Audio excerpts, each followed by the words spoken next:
Hollywood has told the story of Cleveland mobster Danny Greene, but up until now, his son Danny Kelly never has. Each day Kelly wakes up feels like a gift. Hey. At 63 years old, he knows where he's been and he knows what he wants to do the rest of his days. I had a lot of adversity in my life, but I've been pretty blessed, so I believe you got to help where you can. Growing up in Collinwood, Kelly loved to play sports, went to school, and he spent most of his free time with family. After church on Sunday, everybody'd go to Grandma's.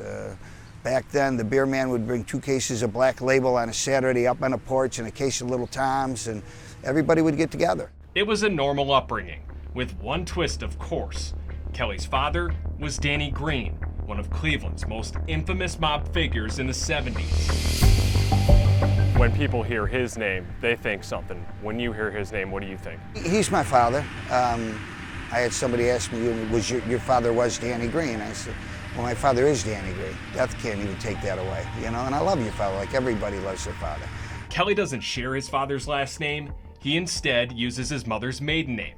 It's just the way that his dad wanted it. Having my last name be Kelly and everybody, Danny Greene, helped me a lot because I could still play baseball every now and then or do some normal things. However, a different name can only hide so much. Danny Greene has had books and movies made about the way that he lived his life.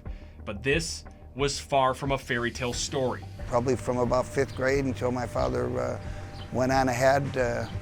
I was 5 weeks into my 12th grade. They were trying to kill him every day. Greene started making a living on the docks of Lake Erie, but he would eventually get caught embezzling money as his union's president. So to make money, Greene turned to a life in organized crime. Greene's family had no idea that he was a strongman for the Italian mob. When did you know that your dad had a different job? You know, maybe about 11 or something like that. But it's around this time that Kelly's dad had a falling out with his mob boss, Shonder Burns. Burns wanted Greene dead, so a bomb was planted on Greene's car. However, Danny found that bomb before it exploded, and he returned it to his boss. Burns' death via car bomb in 1975 marked the beginning of a war between Cleveland's established mob and Danny Greene. Joining forces with rogue mobster John Nardi, Greene had a plan to take down the old guard by force. Cleveland became known as Bomb City, USA. It seems surreal because at the time in the 70s how it was here. But understand also, if you look back in them, we had like 40, 50 bombs go off in our city at that time. So this was real. Greene had a target on his back and he would rely heavily on others to watch it, even his own teenage son. My dad didn't have the big organization and money, and I was the oldest son, so a lot fell on me just to do what he asked to keep him and the family safe. You'd have to throw a stone on the hood of the car. If the stone wasn't there, you know, me and my dad would lift up the hood of the car to see if everything was okay. It's gonna take more than a few firecrackers to kill Danny Greene.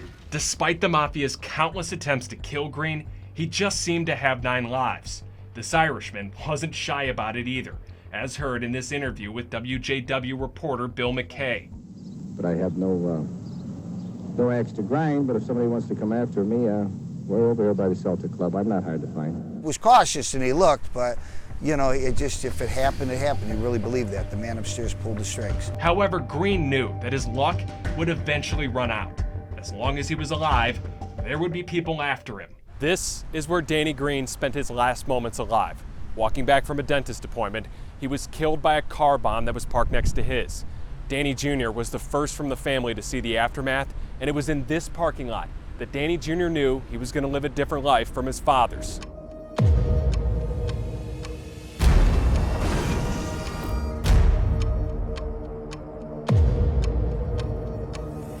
Lives are lost and lives are taken, and families are always left in the lurch.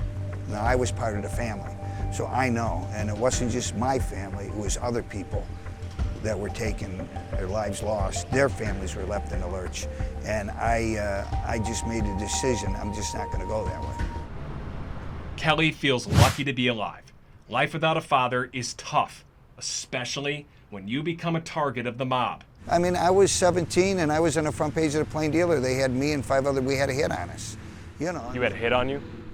Front page of the Plain Dealer, they said the Mafia these are the people you're going to kill. And sitting here today might not even be possible without the help of former Cleveland Police Chief Ed Kovacic.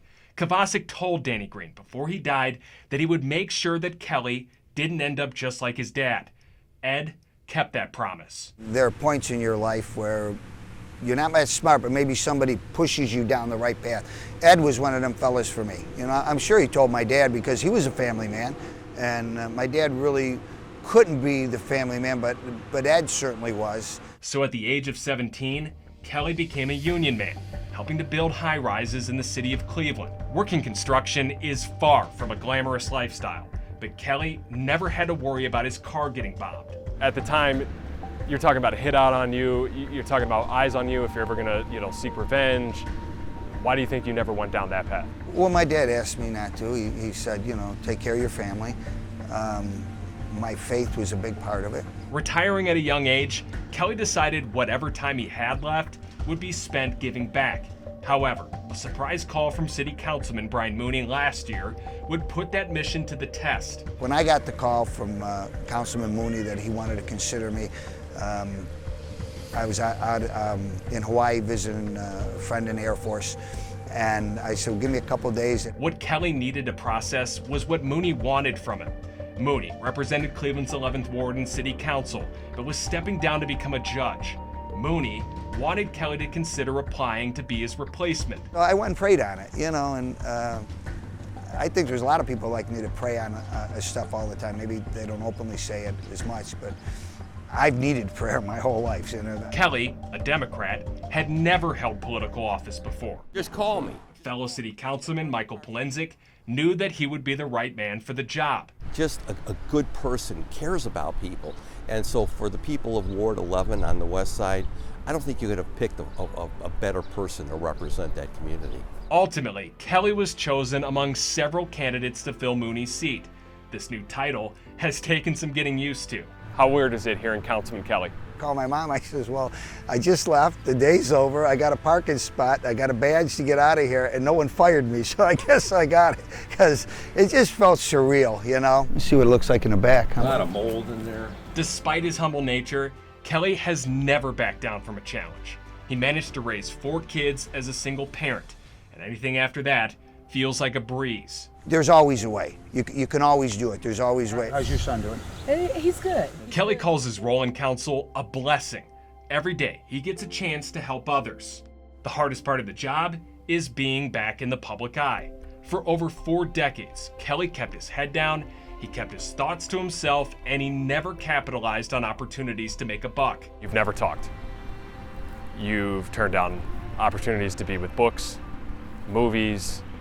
I'm sure people have been badgering you for years. Why did you never do any of it? Well, I made a conscious decision when I hit my knees and I got up and I had that lunch bucket in my hand that living my own life has nothing to do with making money on the old man's. And it's been a good decision for me. At 63 years old, Kelly has now outlived his father by 20 years. He likes to point out that Hollywood's depiction of the mob life tends to leave that part out. It's why you're never going to hear Kelly glorify what his dad did. I think the decision I made has done well for me. I'm alive, I'm happy, healthy, I got kids, I got grandkids. 46 years after Danny Greene's death, his son has taken a different path. He goes by Councilman Kelly these days. But it was a decision he made in 1977 that got him here. At just 17 years old, Kelly promised himself to never look back. He never has and never will. Reporting in Cleveland, Brett Hamilton, Fox 8 News.